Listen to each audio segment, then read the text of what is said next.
Read the book of Exodus. If you get discouraged, if you're overwhelmed, if you're doubting and you're questioning, just read the book of Exodus and see all the awesome things that God did for the Israelite people, even before parting the Red Sea. The Hebrew people, they came under slavery of Pharaoh in chapter 1 of Exodus, and they began to be brick makers for Pharaoh and lived very hard and very challenging and difficult lives. But we read about Moses. We read about the baby Moses who was born.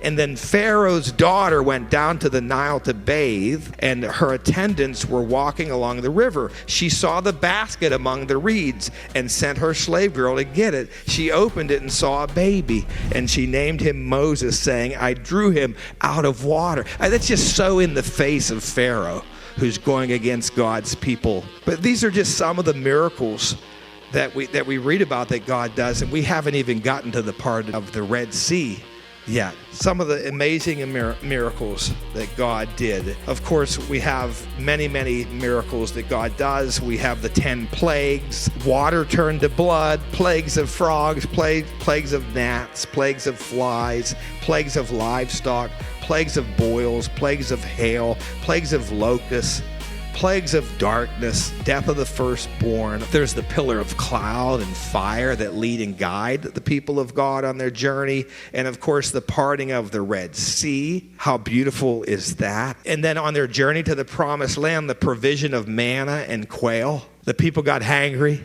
The people began to moan and complain. God provided food for them to eat. Water springs forth from a rock. Another miracle of God.